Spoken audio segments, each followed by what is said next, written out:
Assalamualaikum warahmatullahi wabarakatuh. Apa kabar sobat sekalian? Jumpa lagi di channel Enerpol. Kali ini kita akan membahas berita hangat, yaitu Jumhur Hidayat yang menantang debat Prof Mahfud terkait Perpu Ciptaker yang banyak kontroversi, dan langsung dijawab usul lawan Ali Ngabalin biar seimbang. Ini sesuai yang dilansir oleh fajar.co.id.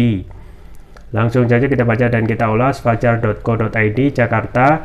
Menteri Koordinator Bidang Politik, Hukum, dan Keamanan Menko Polhukam Mahfud MD mengaku tak berani berdebat dengan Jumhur Hidayat, Ketua Umum DPP Konfederasi Serikat Pekerja Seluruh Indonesia (KSP GSI). Waduh, Jumhur, dia nantang debat saya tak berani, mohon maaf, saya menyerah. Akunnya dikutip fajar.co.id dari cuitannya di Twitter Minggu.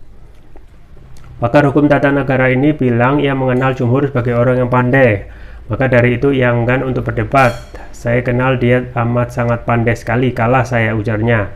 Lebih lanjut, ia pun menyarankan Jumhur agar berdebat dengan tenaga ahli utama kantor staf Presiden Ali Mohtar Ngabalin.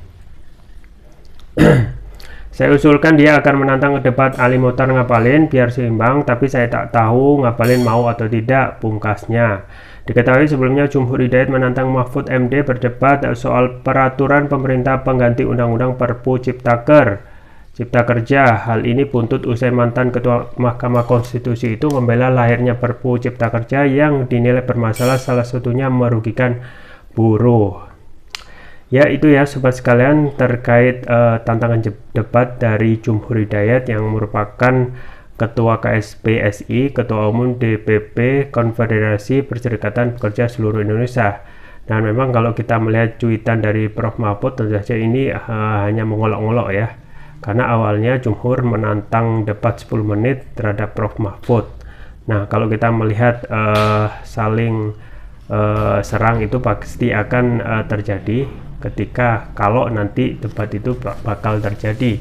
Tetapi tentu saja dengan kapasitas Jumhur yang sangat mengerti dengan buruh ya, dan juga Prof Mahfud yang mempunyai kapasitas dalam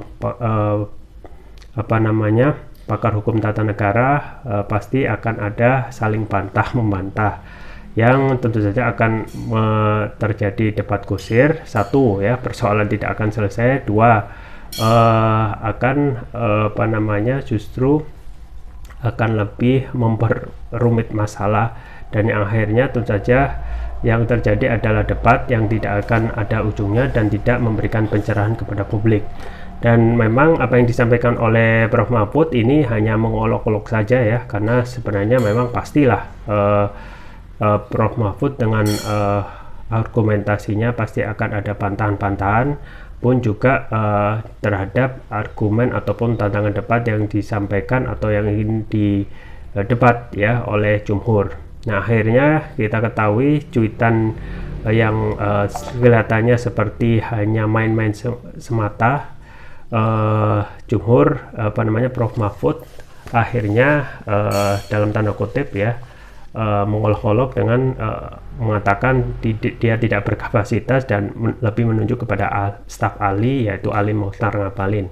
Nah, kedepannya apakah keduanya itu ya bisa benar-benar terwujud debat tentang Perpu ya, mengingat kedua belah pihak ya sudah malang melintang di dunia politik dan juga tentang administrasi pemerintahan. Kita ketahui pasti akan ada saja ya argumen ataupun bantahan yang memenangkan masing-masing pendapat, diantaranya yaitu Jumhur dari sisi pihak buruh saat ini yang dirugikan dengan keluarnya Perpu. Di satu sisi tentu saja Ali Mohtar Ngabalin ya, dengan statement dan argumentasinya pasti akan ada pembelaan terhadap semua keputusan yang ada dalam pemerintahan. Nah, justru ini saling serang yang dalam tanda kutip yang tentu saja perlu untuk dibuktikan ya, prove it gitu ya, harus dibuktikan siapa yang argumennya lebih bisa memberikan pencerahan ya. Dan kita ketahui dengan adanya statement dari Prof Mahfud yang lebih menganjurkan berdebat dengan Ali Mohtar Ngabalin, sesungguhnya memang ingin menurunkan grade-nya sendiri ataupun ingin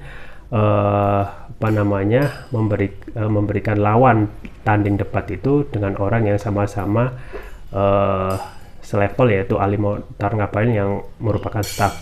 Dan tentu saja itu dibalas ya, di berita yang lain juga dibalas dari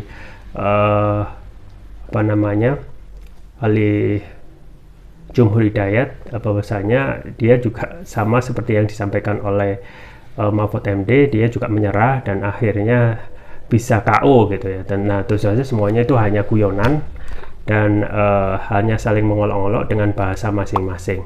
Itu saja yang bisa saya sampaikan, semoga bermanfaat. Jangan lupa like, share, dan subscribe. Sampai jumpa lagi. Wassalamualaikum warahmatullahi wabarakatuh.